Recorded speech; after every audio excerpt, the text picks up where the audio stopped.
Shalom murid Kristus dimanapun saudara berada saat ini. Renungan hari ini berjudul Rahasia Hidup yang Berubah, berdasarkan firman Tuhan di dalam Yohanes 8 ayat 31 dan 32. Maka katanya kepada orang-orang Yahudi yang percaya kepadanya, "Jikalau kamu tetap dalam firman-Ku, kamu benar-benar adalah murid-Ku, dan kamu akan mengetahui kebenaran, dan kebenaran itu akan memerdekakan kamu." Yohanes 8 ayat 31 dan 32. Mari kita berdoa untuk mengawali renungan hari ini. Ya Bapa di surga, terpujilah nama-Mu. Pada hari ini kami akan merenungkan firman-Mu yang akan menjadi pelita bagi kaki dan terang bagi jalan kami. Bukalah hati dan pikiran kami, agar firman-Mu mendapat tempat yang subur di hati kami. Di dalam nama Yesus kami berdoa. Amin. Pernahkah saudara merasa stagnan di dalam pertumbuhan rohani? Pernahkah saudara berkata pada diri sendiri, mengapa setelah sekian lama saya menjadi orang Kristen, namun hidup saya tidak berubah? Atau mungkin saudara sedang mengalaminya saat ini. Inilah rahasia agar saudara dapat melaluinya. Penulis buku Discipleship That Fits mengisahkan bahwa pengalaman di atas juga pernah terjadi di dalam kehidupan tokoh Kristen abad ke-19 yang terkenal, yaitu D.L. Moody. Ia suatu saat pernah berdoa meminta iman dan berharap suatu hari iman akan datang dan menyambarnya seperti kilat. Tetapi iman itu tampaknya tidak datang dengan cara yang seperti itu.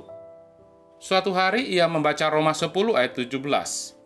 Jadi iman timbul dari pendengaran dan pendengaran oleh firman Kristus. Sebelumnya, D.L. Moody selalu berdoa meminta iman dengan Alkitab yang tertutup. Namun setelah itu, ia selalu membuka Alkitab, mulai mempelajarinya, dan sejak saat itu, imannya bertumbuh. Iman kita akan bertumbuh karena pendengaran akan firman Kristus. Ini berarti kita harus berkomitmen untuk sungguh-sungguh membaca, merenungkan, dan melakukan ayat-ayat firman Tuhan yang kita baca. Mengisi hati kita dengan ayat-ayat Alkitab pada saat ini semakin mudah dilakukan. Alkitab dalam banyak versi dan platform telah tersedia di sekitar kita. Bahkan jika kita sangat sibuk sekalipun, kita dapat mendengarkan Alkitab dalam versi audio atau video. Beberapa orang berkata, "Saya selalu membaca Alkitab setiap hari, tetapi mengapa hidup saya tidak berubah?"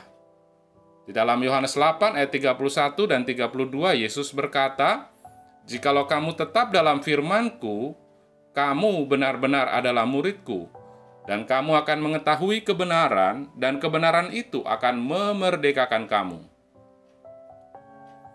Banyak orang Kristen mengetahui kebenaran, tetapi kebenaran itu tidak memerdekakan mereka. Mengapa?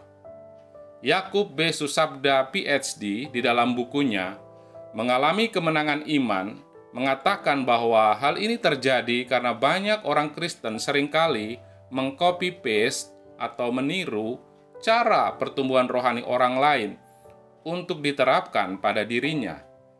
Padahal setiap manusia sudah jatuh ke dalam dosa, dan masing-masing orang memiliki pengalaman dan kepribadian yang berbeda-beda pula.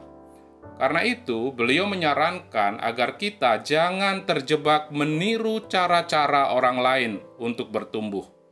Sebaliknya, temukanlah cara yang tepat bagi saudara sendiri untuk bertumbuh.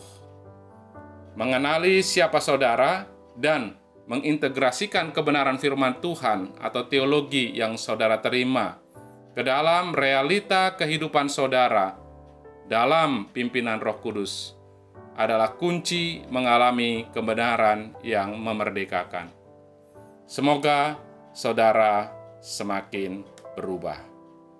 Marilah kita menutup renungan hari ini dengan doa. Ya Allah, ada kalanya kami merasa tidak bertumbuh secara rohani. Kami sadar bahwa hal ini terjadi karena kami tidak melakukan firman Tuhan yang kami dengar. Kami gagal mengintegrasikan kebenaran firman Tuhan ke dalam kehidupan kami. Ya Tuhan, tolonglah kami hari ini agar kami dapat menjadi pelaku-pelaku firman-Mu dengan komitmen yang teguh. Di dalam nama Yesus kami berdoa. Amin. Salam Pemuridan.